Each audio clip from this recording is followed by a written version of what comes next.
السلام علیکم۔ آج کے اس وضاحتی جائزے میں آپ سب کا خوش آمدید۔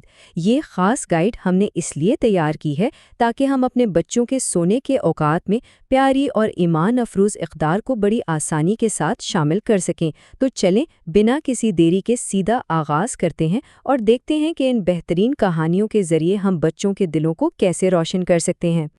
آپ کو تو پتہ ہی ہوگا، سونے کا وقت بچوں کے ساتھ ہلکی پھلکی اور سبق آموز کہانیاں شیئر کرنے کا سب سے بہترین لمحہ ہوتا ہے۔ دن بھر کی تھکاوٹ کے بعد ایک پرسکون اور خوابناک کہانی ان ننھے ذہنوں کو کتنا آرام دے سکتی ہے نا؟ یہ کہانیاں دراصل بچوں کے لیے ایک پرسکون اور محفوظ دنیا کا دروازہ کھولتی ہیں۔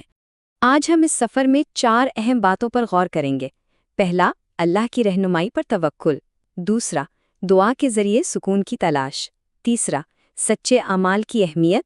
اور چوتھا، ہر جگہ اللہ سے ہمارا تعلق۔ تو آئیے اپنے پہلے حصے کی طرف چلتے ہیں، اللہ کی رہنمائی پر توکل۔ اس میں ہم حمزہ اور سلیمان کے پہاڑی سفر کا احوال دیکھیں گے۔ اب یہاں توکل کی یہ چھوٹی سی مگر بہت گہری تعریف بچوں کے لیے ایک بہترین شروعات ہے۔ ہم انہیں بہت نرمی سے سمجھا سکتے ہیں کہ دیکھیں، توکل کا مطلب صرف ہاتھ پر ہاتھ دھرے انتظار کرنا نہیں ہے، بلکہ اپنی پوری کوشش کرنا اور پھر اللہ کی حکمت پر مکمل یقین رکھنا ہے۔ یہ آگے آنے والی کہانی کے لیے ایک زبردست بنیاد بناتی ہے۔ بچوں کے ذہنوں پر کسی ڈر کا بوجھ ڈالے بغیر آئین مراحل پر نظر ڈالیں۔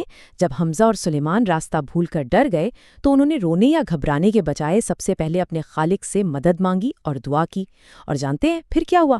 انہیں زمین پر قدموں کے نشانات مل گئے جو ان کے والد کے تھے، یعنی اللہ نے ان کی دعا سنی اور انہیں واپس محفوظ راستے پر لا کھڑا کیا۔ کتنی پیاری بات ہے نا؟ والدین کی طرف سے دیا گیا یہ پیغام واقعی دل کو تسلی دیتا ہے۔ اللہ پر بھروسہ کرنے کا مطلب صرف انتظار کرنا نہیں، بلکہ اپنی کوشش کرنا اور اس پر یقین رکھنا ہے۔ یہ جملہ بچوں کو سکھاتا ہے کہ جب بھی کوئی مشکل وقت آئے تو انہیں کیسا رویہ اپنانا چاہیے۔ اب یہاں تھوڑا رکیے۔ سونے سے پہلے بچوں کے ساتھ ایک سچی گفتگو شروع کرنے کے لیے یہ سوال بالکل پرفیکٹ ہے۔ ان سے پوچھئے، کیا آپ کو کبھی ڈر لگا ہے؟ اس سے بچوں کے ذہن میں ایک پرسکون سوچ پیدا ہوتی ہے اور وہ محسوس کرتے ہیں کہ ڈر لگنا بالکل عام سی بات ہے، لیکن دعا میں وہ طاقت ہے جو ہمیں واپس سکون کی طرف لے آتی ہے۔ آگے بڑھتے ہیں اپنے دوسرے حصے کی طرف، دعا کے ذریعے سکون کی تلاش، جس میں ہم طوفان اور ایک نہ دیکھنے والی ڈھال کا ذکر کریں گے۔ ذرا اس خوفناک رات کا تصور کریں جب اچانک طوفان آیا اور پورے گھر میں اندھیرا چھا گیا۔ لیکن غور کرنے والی بات یہ ہے کہ کس طرح مریم کو اپنی والدہ کی محبت بھری تعلیمات یاد آئیں۔ جب ان تینوں بہن بھائیوں نے مل کر آیت الکرسی کی تلاوت کی تو ان کا ڈر بالکل غائب ہو گیا۔ یہ ہمیں دکھاتا ہے کہ دعائیں کس طرح ایک نظر نہ آنے والی ڈھال بن کر ہمیں سکون دیتی ہیں اور گھپ اندھیرے میں بھی روشنی کا کام کرتی ہیں۔ ماں کی طرف سے یہ یاد دہانی سچ میں ایک خوبصورت سبق ہے۔ بچوں کو یہ سمجھانا انتہائی ضروری ہے کہ دعائیں کبھی بھی صرف روٹین سمجھ کر یا بے دلی سے نہیں پڑھنی چاہیے۔ اصل میں دعائیں تو ہمارا اللہ کے ساتھ ایک مضبوط، سچا اور انتہائی خوبصورت تعلق ہوتی ہیں، ایک ایسی ڈھال جو ہمیشہ ہمارے ساتھ رہتی ہے۔ ایک پرسکون اور نرم روشنی کو ذہن میں رکھتے ہوئے یہ سوال بچوں کو سوچنے پر مجبور کرتا ہے، ہم رات کو کون سی خصوصی دعائیں پڑھ سکتے ہیں؟ یہ سوال دراصل خاندان کو رات کی دعاؤں کو اپنی عادت کا حصہ بنانے میں اہم کردار ادا کرتا ہے۔ اس سے بچوں کو یہ احساس ملتا ہے کہ وہ رات بھر ایک روحانی اور محفوظ حصار میں ہیں۔ اب آتے ہیں تیسرے حصے پر، سچے اعمال کی اہمیت، جہاں ہم خدیجہ کی خاموش خدمت کی مثال دیکھیں گے۔ آپ جانتے ہیں، خدیجہ کی بہنوں کے پاس بڑی نمایاں صلاحیتیں تھیں، جیسے خوبصورت آواز یا زبردست آرٹ بنانا، جس کی وجہ سے خدیجہ تھوڑا مایوس تھی۔ لیکن اس نے کیا کیا؟ اس نے خاموشی سے عطیات یعنی ڈونیشنز کے بکھرے ہوئے سامان اور کپڑوں کو بڑے سلیقے سے ترتیب دیا۔ خدیجہ کے اس عاجزانہ قدم نے ثابت کر دیا کہ کوئی خوبصورت اور قابل قدر کام کرنے کے لیے ضروری نہیں کہ آپ سب کی توجہ کا مرکز ہوں، چھوٹے کام بھی بڑی اہمیت رکھتے ہیں۔ اور یہ قرآن پاک کی ایک انتہائی پرسکون یاد دہانی ہے۔ یہ اس بات کو نمایاں کرتی ہے کہ جب کوئی شکر گزار دل پورے خلوص کے ساتھ کوئی چھوٹی سی نیکی بھی کرتا ہے نا، تو ہمارا خالق اسے ضرور دیکھتا ہے اور اس میں بے پناہ برکت عطا فرماتا ہے۔ خدیجہ کا وہ چھوٹا سا نظر نہ آنے والا عمل اللہ کی نظر میں بہت قیمتی تھا۔ یہ سوال بچوں کے دلوں میں سچائی اور خلوص کا بیج بونے کے لیے ایک بہترین ذریعہ ہے۔ ان سے پوچھئے کہ کل ہم ایسا کون سا چھوٹا سا کام کر سکتے ہیں جو صرف اللہ کو خوش کرے اور کسی کو پتہ بھی نہ چلے۔ اس پر غور کرنے سے بچے خود اپنے لیے ایسی چھوٹی اور پوشیدہ نیکیوں کا منصوبہ بنا سکتے ہیں۔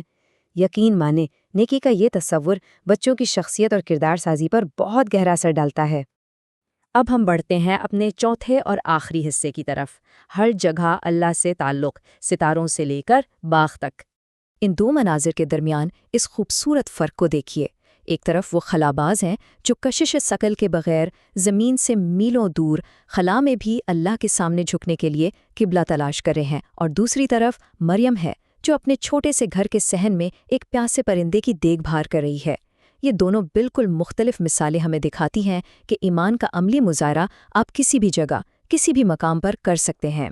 گہرے نیلے رات کے آسمان کے منظر کا تصور کریں اور اس پر لکھے والد کے یہ پرحکمت الفاظ پڑھیں۔ تم جہاں کہیں بھی ہو، اللہ ہمیشہ قریب ہے، وہ تمہاری شہر رگ سے بھی زیادہ تمہارے قریب ہے۔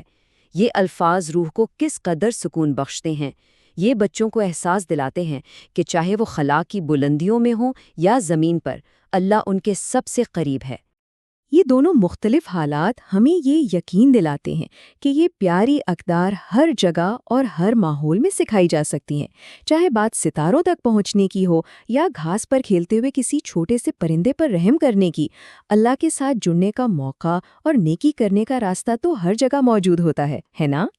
سونے سے پہلے آخری مرحلے کے طور پر یہ سوال ان تمام اسباق کو اکٹھا کرنے کا ایک بہترین طریقہ ہے۔ اس پر تھوڑی سی گفتگو کرنے سے شفقت اور اللہ سے تعلق کا جو سبق ہم نے آج دیکھا وہ بچوں کے ذہن میں بالکل پختہ ہو جائے گا، بالکل ایک پرسکون اور ٹھنڈی رات کی طرح۔ اور اسی کے ساتھ ہم اپنے اس جائزے کے اختتام کر پہنچتے ہیں۔ یہ آخری سوال واقعی دلوں کو چھو لینے والا ہے۔ آج رات آنکھیں بند کرتے وقت ہم کس چیز کے لیے شکر گزار ہیں؟ یہ چھوٹی سی سوچ سننے والوں کو پرسکون کرتی ہے اور انہیں ان خوبصورت عادات کو اپنی زندگی میں لانے کے لیے پرجوش چھوڑ دیتی ہے۔ ہمیشہ یاد رکھیں، سونے کا وقت صرف آرام کا نہیں، بلکہ بچوں کے دلوں اور ذہنوں کو ایک سچی روشنی سے منور کرنے کا سب سے بہترین موقع ہوتا ہے۔ دیکھنے کا بہت شکریہ اور شب بخیر۔